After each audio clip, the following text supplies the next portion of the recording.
कोविड-19 के चलते देश के विभिन्न हिस्सों में होने वाली रामलीला प्रभावित हुई, लेकिन कौशाम्बी के दारानगर में आयोजित होने वाली रामलीला का कुप्पी युद्ध अपनी मौलिकता और परंपरागत तरीके से हुआ।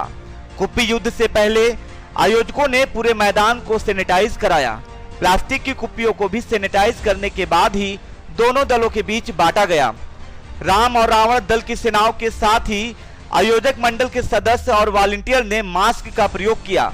कोरोना काल में भी परंपरागत तरीके से इस युद्ध में राम रावण दल की सेनाएं वास्तविक युद्ध करती दिखी, जिसे देखने के लिए आसपास के इलाके से काफी लोग जमा हुए हैं।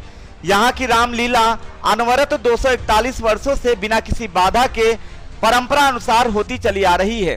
कुप्पी युद्ध का रोमांच ही ऐसा होता है कि इसे देखने के लिए दर्शक खुद ब खुद मैदान में खिंचे चले आते हैं। यह दृश्य देखकर यह बिल्कुल मत सोचिएगा कि किसी युद्ध का दृश्य है, बल्कि यह दृश्य है दारानगर में 240 वर्षों से आयोजित होने वाली कुप्पी युद्ध का। इसमें राम और रावण की दो सेनाएं आमने सामने होती हैं। भगवान राम की सेना लाल और रावण की सेना काले कपड़े में होती है। आमना सामना होने पर दोनों सेनाओं के बीच प्लास्टिक की कुप्पी से युद्ध होता है। आयोजकों के सीटी बजाते ही राम और रावण दल की सेना जिस तरह से एक दूसरे पर टूट पड़ते हैं, उसे देखकर दर्शक रोमांच से भर उठते हैं। परंपरागत तरीके से हुए इस रोमांचकारी कुप्पी युद्ध में इस बार नजारा थोड़ा बदला नजर आया। कोविड-19 के चलते इस बार दोनों दलों की सेनाओं समेत आयोजकों ने मास्क लगाकर युद्ध करवाया। मंच से भी ये आह्वान किया जा रहा है कि हम सब लोग सोशल डिस्टेंसिंग का पालन करते हुए यहाँ आए। हम लोगों ने किसी प्रकार का इस बार प्रचार प्रसार भी नहीं किया। परंपरा का निर्वहन करना है। इस नाते से यहाँ इस क्षेत्र में युद्ध होता है। ये हमारा कुरुक्षेत्र है, यहीं रावण है और कल इस यहाँ रावण का वध भी होना है। तो इस नाते से यहाँ आकर के ही अपनी परंपरा का निर्वहन करना था।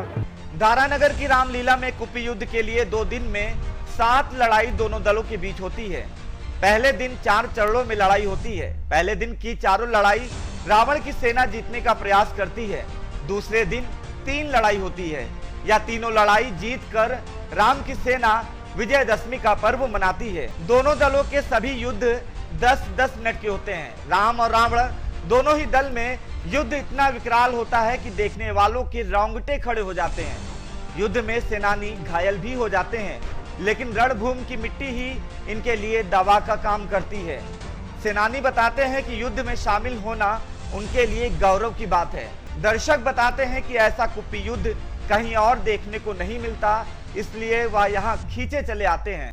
रामलीला आयोजक इस युद्ध के सजीव प्रसारण के लिए महीनों मेहनत करते हैं। महीनों पहले से तैयारी शुरू हो जाती है। इस बार कोविड-19 के नियमों का पालन कराने के लिए रामलीला कमेटी के पदाधिकारियों को अतिरिक्त मेहनत करनी पड़ी। बल्लियों से घिरे बड़े मैदान में युद्ध के दौरान दोनों दल की सेना इस कदर बेकाबू हो जाती है कि उन्हें संभालना आयोजकों के लिए कभी कभी मुश्किल हो जाता है। एक कुप्पी युद्ध के संपन्न होने पर मेघनाथ वध और कुंभकर्ण वध की लीलाएं भी होती हैं। दारानगर की रामलीला का इतिहास 241 वर्ष पुराना है। यहाँ जैसा कुप्पी युद्ध कहीं और नहीं होता। आयोजक बताते हैं कि जहां हमारा समाज ऊंच नीच जात धर्म के नाम पर बट रहा है, वहीं यहाँ की इस रामलीला में पिछले 241 सालों से रावण की सेना और भगवान राम की सेना पल भर के लिए भले ही एक दूसरे के दुश्मन बन जाते हैं, लेकिन पल भर में ही यही आपस में गले मिलकर भाईचारे की मिसाल कायम करते हैं। सहयोगी अखिलेश कुमार के साथ राहुल भट्ट, जनमत न्यूज कौशाम्बी।